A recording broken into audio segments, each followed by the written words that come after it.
ഈശോ മിശിഹായിൽ ഏറ്റവും സ്നേഹിക്കപ്പെട്ടവരെ, ഇന്നെനിക്ക് തോന്നുന്നു നമ്മുടെ ആധുനിക കാലത്തിൻ്റെ ഏറ്റവും വലിയൊരു പ്രശ്നമായിട്ട് നമ്മൾ കാണുന്നത് ഏകാന്തതയാണ്. ഒരുപക്ഷെ നമ്മളൊരു ഏകാന്തതയിൽ കഴിയുന്ന വ്യക്തിത്വങ്ങളായിരിക്കാം, അല്ലെങ്കിൽ നമ്മൾ തന്നെ പരിചയമുള്ള ഒട്ടനവധി വ്യക്തികൾ ഏകാന്തതയിൽ കഴിയുന്നത് കാണും. പലപ്പോഴും അവർ തനിച്ചായിരിക്കുമ്പോൾ, ഏകാന്തതയിലായിരിക്കുമ്പോൾ അവരുടെ ജീവിതത്തിലേക്ക് ഒത്തിരി അസ്വസ്ഥതകളൊക്കെ വന്നു ചേരാറുണ്ട്. ചിലർക്ക് ഏകാന്തതയെ ആ രീതിയിൽ മാനേജ് ചെയ്യാനൊക്കെ സാധിക്കും, ചിലവർക്കത് സാധിക്കുന്നില്ല. അപ്പോൾ ഇന്നത്തെ വചനം പ്രത്യേകമായിട്ട് നമ്മൾ ഏകാന്തത ഒരു ജീവിതത്തിലൂടെയാണ് പോകുന്നത്. അവിടെ നമുക്ക് ഒത്തിരി ആ ഏകാന്തത നമുക്കൊത്തിരി വിഷമവും അസ്വസ്ഥതകളും ഒക്കെ നമുക്ക് തരുന്നുണ്ടെങ്കിൽ, ആ ഏകാന്തതയിലായിരിക്കുമ്പോൾ നമുക്ക് പ്രത്യേകമായിട്ട് ആശ്വാസം നൽകുന്ന, നമ്മെ സാന്ത്വനപ്പെടുത്തുന്ന, നമ്മളെ കൈപിടിച്ച് നടത്തുന്ന ദൈവത്തിൻ്റെ ഒരു അനുഗ്രഹ വചനമാണ് നമ്മളിന്ന് പഠിക്കാനായിട്ട് പോകുക. അത് യേശയ്യാ പ്രവാചകന്റെ പുസ്തകം 58 അധ്യായം 9 തിരുവചനമാണ്. വചനപ്രകാരമാണ്: നീ പ്രാർത്ഥിച്ചാൽ കർത്താവ് ഉത്തരമരുളും, നീ നിലവിളിക്കുമ്പോൾ ഇതാ ഞാനെന്ന് അവിടുന്ന് മറുപടി തരും. മർദ്ദനവും കുറ്റാരോപണവും ദുർഭാഷണവും നിന്നിൽ നിന്ന് ദൂരെ അകറ്റുക.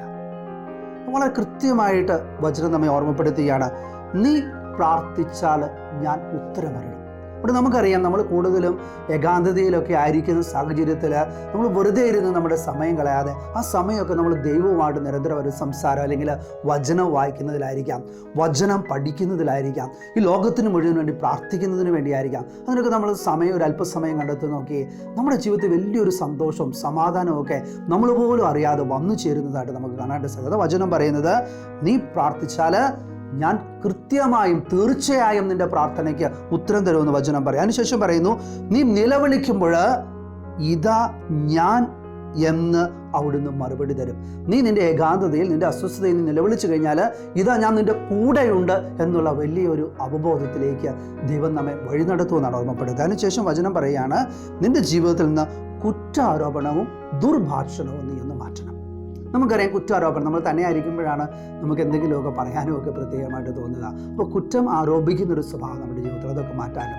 ദുർഭാഷണം എന്ന് പറഞ്ഞാൽ നമുക്കറിയാം, ദൈവത്തിന് ഇഷ്ടമില്ലാത്ത കാര്യങ്ങൾ പറയാതെ ഇരിക്കാനായിട്ട്, സംസാരിക്കാതെ ഇരിക്കാനായിട്ടൊക്കെ പരിശ്രമിച്ചു കഴിഞ്ഞാൽ നമ്മുടെ ജീവിതത്തിൽ വലിയ സമാധാനത്താൽ നമ്മൾ നിറയും. ഒരു സ്നേഹമുള്ളവരെ, നമ്മൾ ഏകാന്തതയിലാണെങ്കിൽ, ഏകാന്തത ഒരു ജീവിതത്തിലൂടെ നമ്മൾ നടന്നുപോയി നമ്മുടെ ജീവിതത്തിൽ അസ്വസ്ഥതകളുണ്ടെങ്കിൽ നമുക്ക് കർത്താവിനെ ഒന്ന് വിളിക്കാം.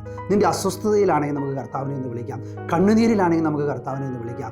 എൻ്റെ ദൈവം എൻ്റെ കൂടെയുണ്ടെന്നുള്ള വലിയ ബോധ്യത്താൽ നമുക്ക് നിറയാം. നമുക്ക് പ്രാർത്ഥിക്കാം. കർത്താവായ ഈശോയെ, ഈ ലോകം മുഴുവനും എല്ലാ മക്കളെയും താങ്കളുടെ കരങ്ങളിലേക്ക് സമർപ്പിച്ച് പ്രാർത്ഥിക്കുന്നു.